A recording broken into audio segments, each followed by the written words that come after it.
Yaqin kelajakda Yaponiyada texnik stajyor va maxsus malaka vizasida ishlashni reja qilayotganlar diqqatiga. Agar siz Yaponiya ish haqi tizimini oldindan bilmasangiz, maoshingizni olgan vaqtda o'ylaganimdan boshqacharoq ekan deb his qilishingiz mumkin. Bugungi videoda ushbu tizimning muhim jihatlari haqida gaplashib o'tamiz. Gakumento Tedori, umumiy summa va qo'lga tegadigan summa. Avvalo, yapon tilida ikki muhim so'zni eslab qoling. Bular gakumen va tedori. O'zbekistonda buni brutto va netto deb ham atashadi.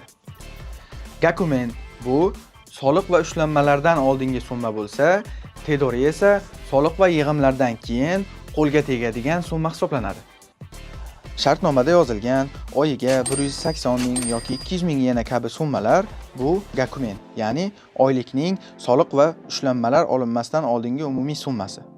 Ammo bank hisobingizga tushadigan haqiqiy pul bu tedori, ya'ni soliq va boshqa ushlanmalardan keyin qo'lga tegadigan sof summa.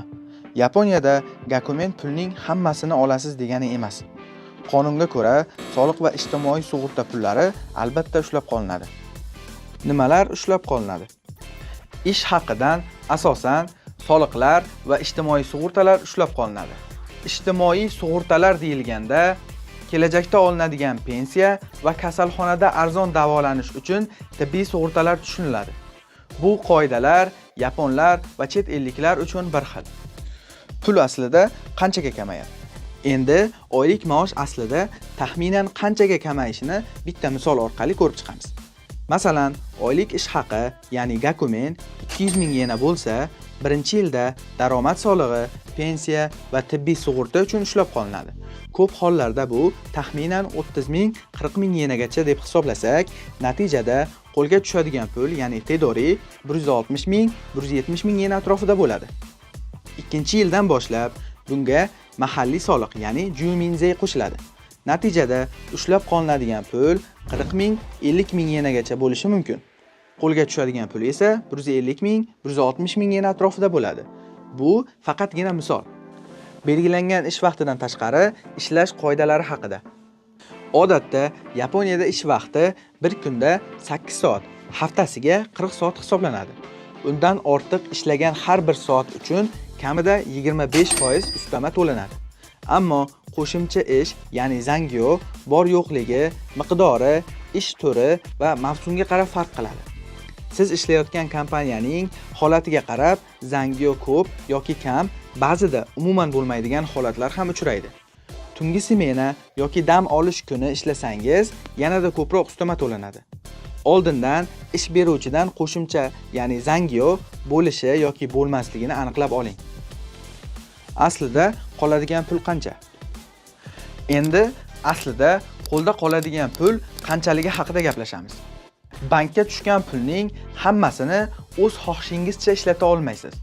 Undan ijara haqi, oziq-ovqat, telefon va shaxsiy xarajatlaringiz uchun ishlatasiz. Undan keyingi ortgan summani jamg'arma yoki oilangizga yuborishingiz mumkin. Valyuta kursi haqida. Yana bir muhim narsa bor. Bu valyuta kursi. Valyuta kursi har kuni o'zgaradi. Yaponiya pul birligi yena ekanligini bilasiz.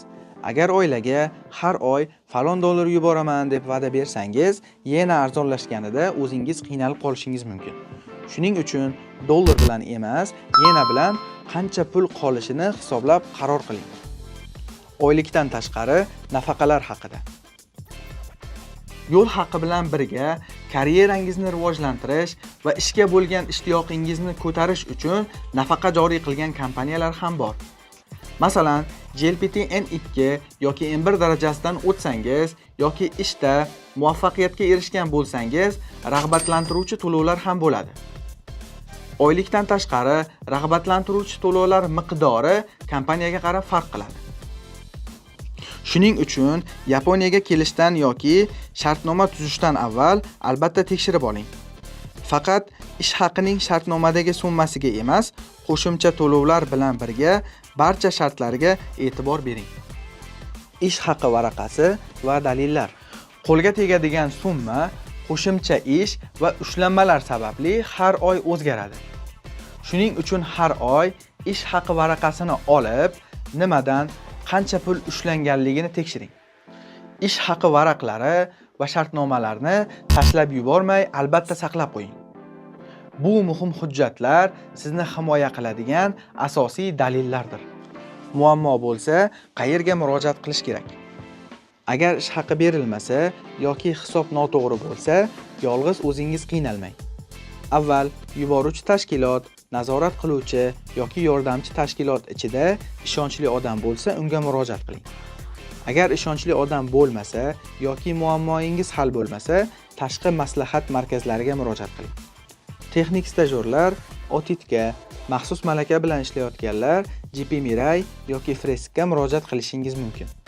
Shuningdek, Yaponiyadagi O'zbekiston Respublikasi elchixonasi yoki boshqa yordam beruvchi tashkilotlarga ham murojaat qilishingiz mumkin. Yapon tilini yaxshi bilmasangiz ham ingliz tili yoki tarjimon orqali maslahat olishingiz mumkin. Bemalol murojaat qiling.